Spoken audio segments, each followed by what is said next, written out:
Welcome to this month's edition of the Newton Conservators Environmental Show. I'm your host, Chris Crisitiello. You learn from Peter Alden about the plants which are now invading areas of Newton. This is black locust. This is an English name, black locust, big problem in southeast Mass, very hard wood. But this is from, say, places like Tennessee and Arkansas. And it's lined, these white flowers of black locust line all the highways here in May, June. This is catalpa. This is an invasive plant. It's a new invasive plant. We've got hundreds and hundreds of catalpa sports starting up as the floods move their beans up and down the river valleys of the cars, the trucks, whatever. A very invasive plant in Concord, but not even on the mass list. And you too can find new invasives here that should be certified. Take a specimen. There's going to be new ones, and you've got to hammer them early. On shrubs, we have a number of horticultural shrubs that are no problem. Lilac, no problem. Key word is leapfrog. Do you see leapfrogging populations 1, 2, 3 miles away from your stands of lilac? No, you do not run into it anywhere unless man has planted it. The same goes for forsythia. You don't see little, patches of forsythia starting up all over the darn place, right? It's okay. Most of the things that you buy in most horticultural centers are okay, and some of them refuse to sell invasive things after a while. But we do have some problems. Again, most of them are from that same area that we're targeting, Amur River Basin.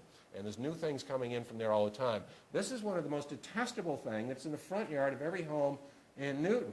My father grew up on Fairmont Ave off Center Street, and I remember a whole row of Japanese barberry in the front yard, prickly little loser thing. It's like planting teddy bear cactus in your front yard. I mean, it's got ugly flowers, it's got tasteless fruits, and it's covered with thorns, and the leaves are ugly. And why does everyone want this in their front yard? I mean, what's wrong with these horticulturalists? Are they nuts? And that stuff is a really bad problem, especially out in the Berkshires. Now, some of these are much worse in certain kinds of soils than in others. And a lot of the botanists don't know the soils. I, as a bird watcher, know even less. But sometimes certain soils are really amenable to attack of these things, and they should be treated as diseases. And we need a wartime mentality. There's other invasives coming up from Connecticut right now, and boy, those people in Connecticut better stop them before they get here. Mile-a-minute vine.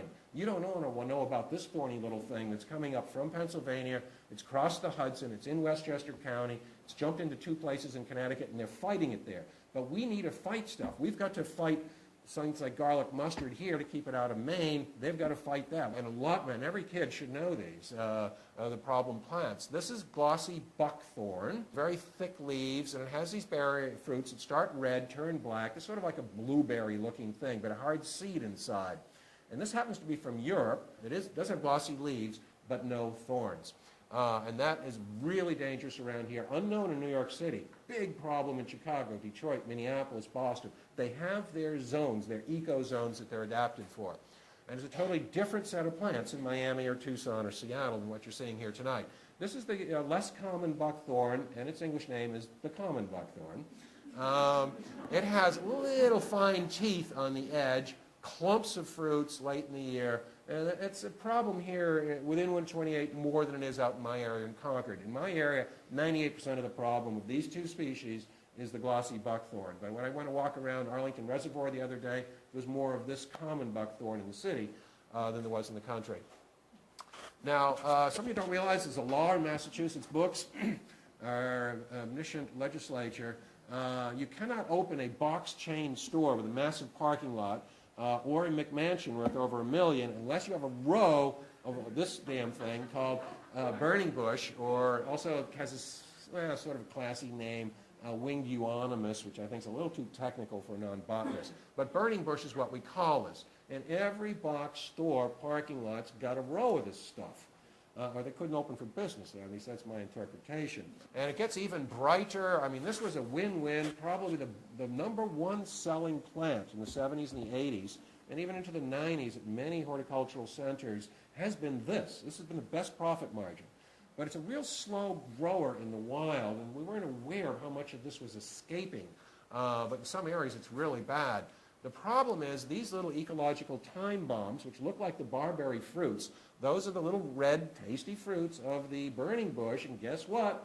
The little birdies, the cedar waxwings, the catbirds, etc., the robins, eat this stuff and poop them in the next town. Up comes new burning bush. This is actually the #2 invasive in the Gold Coast of Connecticut right now as we speak. And it's only sort of, top 15 around here or something like that. But there's a lot of it out there, but you don't, and it loses the wings on some of the new populations. The Japanese honeysuckle is, but the bush honeysuckles, which are complicated, there's 3.5, 4 species involved here already in Newton, and they're all from Northeast Asia, northern Japan, not southern Japan, northern Japan, Korean Peninsula, and that area of the Soviet Far East and Northeast China. They have yellow flowers the first day. Most people think these are native here. We do have a few rare native honeysuckles, but these are not what you're seeing with the hollow stems, very gray, brittle stems. Yellow flowers the second day, white the first day. They smell great. Now remember, most all invasive plants have some horticultural value and were brought here intentionally, with the exception of the black swallow-wort, which we'll get to. Now the red fruits here, they've been doing some nutritional studies. The red fruits have the nutritional value of a cherry Kool-Aid or something like that, or a cherry popsicle. Pretty useless, but the birds will eat it mainly for water, but they're spreading the berries. And this is taking over the inside of many forests here in Massachusetts, spreading very fast by the birds. This is the multiflora rose bush. Where is it from? Again, Northeast Asia.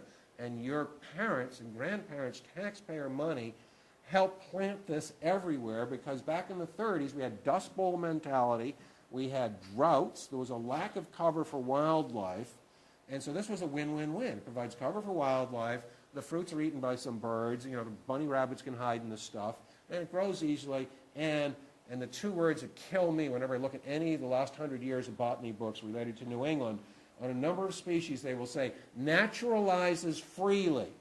All right, if you want to quote me, naturalizes freely equals get out the napalm, get out the Agent Orange, and kill the damn stuff.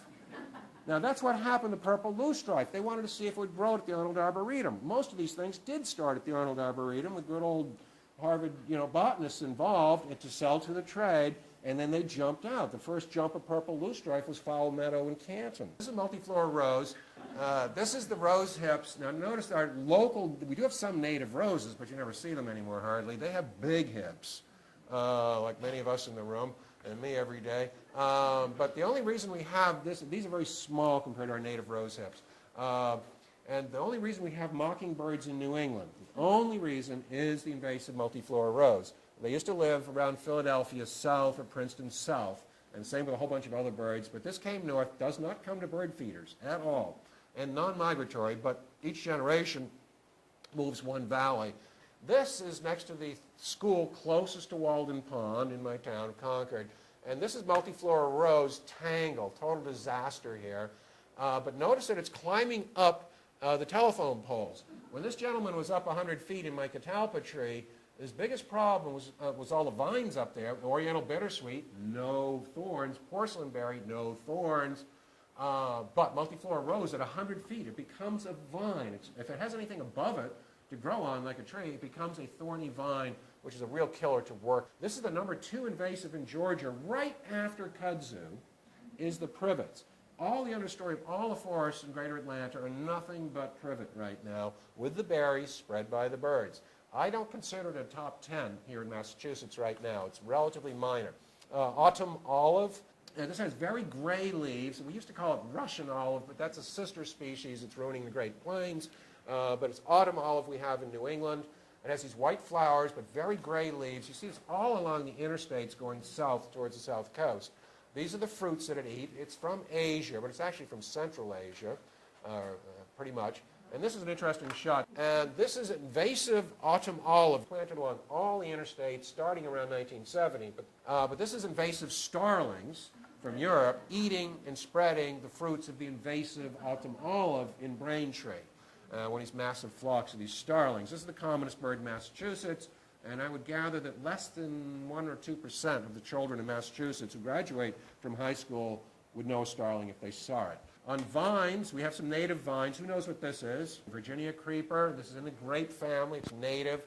Some people worry a whole lot, more than I do, that when you take out one invasive, shouldn't you plant something native or at least horticultural that's not invasive, like a forsythia or a lilac, yeah, in some areas around botanical gardens and homes and stuff, of course you have to. But that's naive to think that we're going to go to some store, we're going to buy a $50 pot of some native plant and plant it every 3 feet as we pull out or poison other stuff. That's not going to happen. But anyways, this is one thing that you can plant where you've taken out Oriental bittersweet, and it is native, and local birds do eat the stuff. It's also known as woodbine. Now here's another lovely red native plant. Two things that are big problems are poison ivy and ticks, Lyme disease. So a lot of the work's going to have to be done in the winter time when there's very little chance of getting poison ivy or ticks, a lot less. And a lot of these things can be handled then. And then you go back in the spring when there's less of this garbage around and do some reapplications where needed. But poison ivy is a problem. Now, for vines, this is a street in the town with the highest per capita income in Massachusetts, which is your neighbor Weston. And every single tree there is being killed by some vine. But a lot of people don't know what it is because it's only at certain times of year it's actually got the red or the orangey little fruits or the yellow leaves. And a lot of people don't know what it is. Because in May, and June, and July, and August, and September, it's just greenery, or it's vine greenery on tree greenery, and it doesn't register in the brain. So a lot of these things are best identified at various periods in October and November, especially the invasives, and even also in March, April. Some of them come into leaf a lot earlier. But this is all Oriental bittersweet, which I consider the #1 problem in Massachusetts. This is the lovely fruits, and you could talk to 80% of the population and say, that's pretty, I would pay money for that. So I was giving a lecture at the Connecticut Audubon Society with Phil Donahue in the audience, and the president of the Connecticut Audubon, and a bunch of other mucky mucks at some annual meeting. And I was talking about bittersweet, and somebody said, yeah, I got it growing all over my neighborhood. It's killing all my horticultural trees, it's taking down all the wild trees, it's out in the fields, it's everywhere. What can we do about it? And I said, one thing we should do is kill all the robins. And then I remembered, oh, Jesus, this is the Audubon Society's annual meeting, isn't it? And then the president of the Audubon Society comes up and whispers in my ear, Peter, the robin is our state bird. And this is the edge of 128 here in Newton. This shot's actually in Lexington, but it's the same all over. If you go at the right season, late October, early November, this is what the roadsides look like. And every single tree there, conifer, a native elm, whatever we have, it's all going to die because these aggressive vines, and indeed most of these invasives, are stealing water from the natives, they're stealing soil nutrients from the natives, and they're stealing sun as they overgrow the natives. So they're growing on weaker and weaker things all the time. Huge problem. This is an apple orchard out in Southborough. They're not going to get any apples out of this apple orchard because they just didn't deal with this problem. But this is the landscape of New England with the Oriental bittersweet. It is very pretty, I know, and you can buy it everywhere still, even though it's illegal. This is what the Oriental bittersweet becomes. It becomes as thick as an anaconda or a python if it's got a tree to grow on. And we see a lot of little things now that we could pull up when the soil's wet and pull out of the ground the first year or two with its orange roots. But if you let it in longer, that's how thick all of that stuff's going to be in our forest in the future. This is a wreath for sale a few years ago, only 1850. You can buy them now for 50 and 60 now that it's illegal. And I think things get more expensive. It's like drugs. But I think there's one plant that's going to be more of a problem than Oriental bittersweet. And this is called porcelain berry. I think it started out at Hall's Pond in Brookline, a real gem just off Beacon Street. But it took a long time to get out of there into suitable places. I have it at 7 places in my yard. It's all over the Minuteman National Historic Park at the old North Bridge area now because it's still sold in stores, horticultural stores, and those idiot bird watchers, of which I am one, but stupid bird watching magazines, they have such blinders, and believe me, there's a whole lot of birders like invasives because that's a good place to look for birds on Christmas counts, right? Because there's food there and whatever, and they just don't see the ecological picture. But the problem with the porcelain berry, they give these magazines, how to attract birds to your yard, right? And they all say, oh, get porcelain berry. You know, the orioles will eat it, the warblers will eat it, the catbirds, the waxwings, they'll have birds in your yard all the time. But of course, remember the 1,600 native species of vascular plants we had here. You can kiss off probably 1,500 of them in 100 years if we don't take action, as this stuff takes over. What happened is one of these trees along the highway, so overgrown, so weakened with all these vines, it was a sunny day, and one of these trees just fell over, hit a woman and her kid, and killed them in a Volvo. of all things. Right, then we got a serious problem with public safety now and invasive alien plants, because this is happening on the roadsides of America. Swallow-wort vines, they smell like my gym socks after a Thanksgiving football game. They do not have anything birds eat and spread, but the little seed pods, well, the leaves are poisoned because it's in the milkweed family. The monarch butterfly can smell that this is a milkweed, so I guess it's okay for my kids. So they lay eggs on black swallow-wort and its sister species, the pale swallow-wort with pinky little tiny flowers. The black one has purpley flowers. But the caterpillars die on the black swallow-wort because of some other additional toxins. This thing's from like Iraq, Turkey, that area, not Eastern Asia. And all the monarchs that choose to lay their eggs there die on the black swallow-wort. And this stuff is tripling in population every day. It does blow out these little milkweed-like seeds. I found a big concentration of these things at the far end of Walden Pond. I found 3 black swallow-wort plants there the summer of, a few years back, right? Didn't happen to go back to that same spot for 2 years. Went back to the same spot. 2 years later, there was 5,000 of them there, because this stuff just starts running underground. It's white runners. And the wind's blowing it in the seed. We found 16 new populations around Walden Pond. So with the help of the Globe and the local Concord Journal, I organized a bunch of people on some work days, and we worked on getting rid of those other incipient populations. But being fresh water and all these regulations about doing anything with freshwater wetlands, it's a nightmare, a blizzard of regulations and committee meetings to do anything useful. But finally, secretly, without going through all those processes, the state did go and use some herbicide and take care of it. This is what the gardens at the headquarters of the Minuteman Park look like. That's all black swallow-wort, all the shiny stuff, really dangerous in the gardens. I did notice that you had Japanese honeysuckle. It's 7 parts. Now, Japanese honeysuckles in the same genus, but it has the same flowers, white the first day, yellow the second, but it's a vine, but its fruit is totally different from the bush one. The bush honeysuckles of the genus Lonicera have red fruits, and the Japanese, which is a vine, or killer vine in Nantucket and the Vineyard, Long Island, less of a problem up here, but it is around horticulturally. I went on a garden tour of Concord, 5 different estates and regular homes, and every one of them had invasives under care and love of the people who are so proud to show off their garden. And the biggest estate of all, on top of the highest hills, where they clear-cut 50 acres of Walden Woods. What is her proudest horticultural achievement? Invasive Japanese honeysuckle surrounding her swimming pool. There's a few other creeping invasives. This is winter creeper. It doesn't leapfrog as far as we know, but if you have a bunch of this next to a wild area that's special to you or to nature, it is a creeping invasive. This is English ivy. This is a creeping invasive. It doesn't seem to leapfrog here.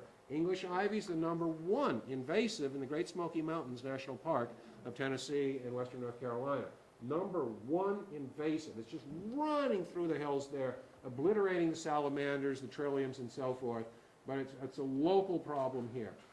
And also gill over the ground, or ground ivy. And this is a surprising one. You can still buy this everywhere. It's illegal in Massachusetts to buy this or to sell it or import it. But this is, does anyone know what this is? Goutweed. It has bishop's weed as an alternate name. And it doesn't seem to leapfrog. But it'll grow under a highway and out the other side, and is really bad on wetlands, and especially in the Connecticut River. But it loses that white fringe. I don't know what it is about horticulturalists, but they want every plant to have a white fringe. I don't see it. When I go into nature in the Amazon or Fiji or wherever, I don't see these white fringes. I don't know why everything has to have a white fringe on it. But it reverts in the wild. Notice here, now the white you're seeing is apple blossoms that have come down, but you're seeing all these green plants without white fringes, and they take off into the understory, destroying the native habitat of all our native flowers and butterflies that need them, etc. Bad thing. It's banned in Massachusetts, the goutweed. You all know this, right? Japanese knotweed with a K. Used to be called Mexican bamboo, but it's not a bamboo. And botanists don't care, of course. But bamboo is a grass. This is not a grass. This is of the buckwheat family, again from Northeast Asia. And there's several varieties around here, but this is a watershed actually in New Hampshire. And notice that the entire shrub layer is now all Japanese knotweed. The one value of Japanese knotweed is that it collects a lot of the wind-blown litter on the roadsides, and this is taking over the roadsides throughout Massachusetts. It's really ugly stuff most of the year. The horticulturalists like it because it provides some bushy-like thing, although it's technically an herb, with some flowers in August and September and October. You'll see it in bloom even into November. And dangerous in the wetlands. Does anyone know this plant? No, you're right. It looks like ground ivy. This is the first year of a garlic mustard. You don't have a size reference here. And if you remember, if you grab the leaf of the garlic mustard, it smells like garlic. It's a poor person's garlic. And it's the only one of these plants that we can blame Julia Childs for, because this is one of the 50 pot herbs you're supposed to have in your little garden as you're drinking your wine, lifting your little finger, and you mix some of this up and you mash it into pesto. And Russ Cohen, who does a lot of walks in these areas, he likes this stuff. Some of these people like this stuff. I hate it. We found the only population, this is actually photographed in Sconset and Nantucket. We only found it in one spot in Nantucket. The second year plant is totally different. It doesn't look like a violet on steroids. It has these pointed, toothed, pointed leaves, little white flowers in May, June, and then ugly seed heads later on. Pretty tough to get rid of, but we've got to get rid of it. It apparently kills all the mushrooms, mycorrhizal connections in the forests, and it grows in the shade as well as sun. But the garlic mustard kills all of that. So your trees suddenly stop growing. The growth rates drop to 10 to 20% of normal because the mycorrhizal connections in the soil between rotting leaves and whatever is not being able to be taken up by the host trees growing above the garlic mustard. And it may sterilize a lot of New England.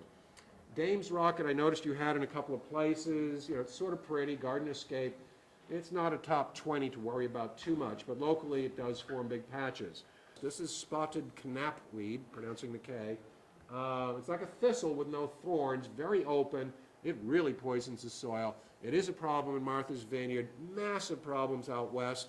This and the leafy spurge, spotted knapweed and the leafy spurge, have caused ranch foreclosures out in the Great Plains and the Intermontane West, because this takes over where you used to have grass, better grass some years than others, but you had various grass that the cattle could eat, or maybe the buffalo or the pronghorn before them. But when you get a field of leafy spurge, which is very poisonous sap, or this stuff, and that takes over like 90% of your fields, you can't run cattle, you can't sell your cattle, you lose your house and your ranch. And this is happening all over the West. So it's less of a problem here. This was frequent on any little artificial pond, and the garden tour in Concord was yellow iris, banned in the state of Massachusetts, and none of these gardeners were aware of it. The Globe, the channel 457, whatever you listen to, 25, they have not really had a feature on invasive plants and their problems. Does anyone recognize this? It's been added to the list. Boy, you guys are good. Celandine, greater celandine, which is in the poppy family, and of course the infinite wisdom of the horticulturalist. Lesser celandine, what family is that in? Buttercup, right. Duh, something's very wrong with your naming of creatures here, I'm sorry. But this is greater celandine poppy. It has very poisonous sap to about half the people, an orangey sap. And if you don't wear your right gloves and you get this on you, you can get poison ivy-like reaction to it. Just a couple others. This is cypress spurge, you know, a problem in Nantucket. And locally here, it doesn't seem to leapfrog too much. But this is a worse one called leafy spurge, one of the two great evils of the Great Plains as far as invasives go. And this was found in Concord. I knew what it was. I'd never seen it, not known from my town. And I was over at some event at the retirement home, which has a bird feeder out in a field. And all the stuff was growing under the bird feeder. I could come another day and trash bird feeding if you want me to. But there's some bad seeds. When they're harvesting the stuff for the bird feed, you don't know what else is there. And I've been able to trace this to infected bird seed as a way of spreading invasive plants all over the country. This is purple loosestrife, beautiful, beautiful stuff. My father called this fireweed when we saw it back, in the 50s or 60s. But as it takes over the 100 species of native freshwater marsh plants and all the different foods available at different times a year to different organisms, and then you end up with just purple loosestrife, you lose those 100 species and you lose all the wildlife around it. But in addition, and again, invasive science is new, but they're apparently putting out chemicals in the water which are causing really retarded growth rates in any frogs or salamanders in the water with the chemicals exuded by the purple loosestrife, which is from France and neighboring countries. And for those of you who think, oh, I'm not going to do any elbow grease, oh, I'm not going to use any herbicide, we will just find a biological control for this, dream on. There are some weevils and a beetle in France that do eat some of this stuff.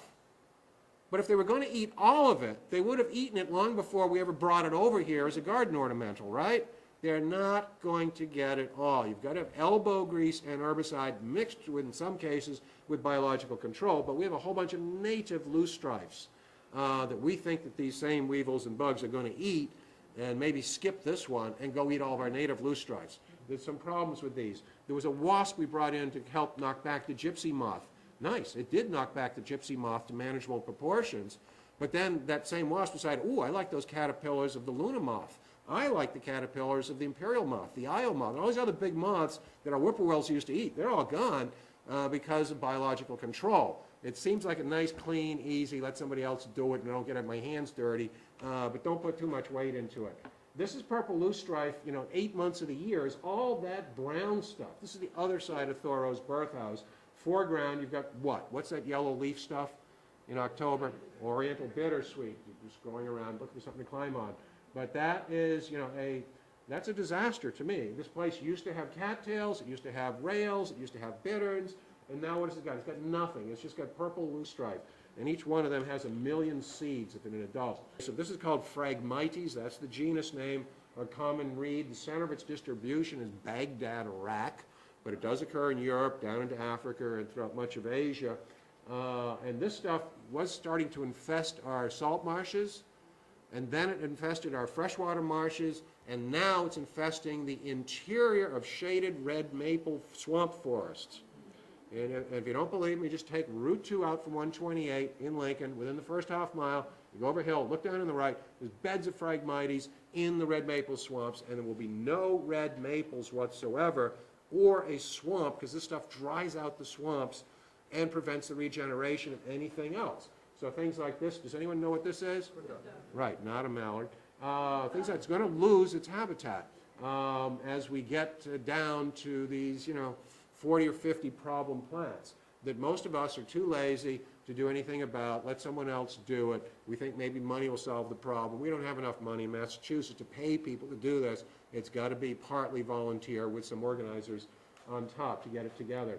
So I'm going to end with a slide here of Walden and the sunset. We're fighting in my town, you're fighting in your town, but we need some state help. We need somebody to start calling their legislators to see about banning this stuff from all property. And Ed Wilson agrees that if we can get the children and the adults out there managing their land where they have to, even if they have to use a little herbicide and elbow grease, that many more children, many more adults will start to care about the native flora and fauna, the American, the Star-Spangled Banner, Stars and Stripes, American flora and fauna that we are charged to protect by law and, intellectually should want to protect from this foreign terrorist alert going on here. These are terrorist plants that I'm talking about, and they should be treated like terrorists and sent to Guantanamo.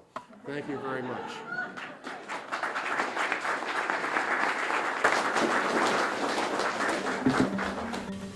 We hope you've enjoyed this presentation and that you've been informed by it.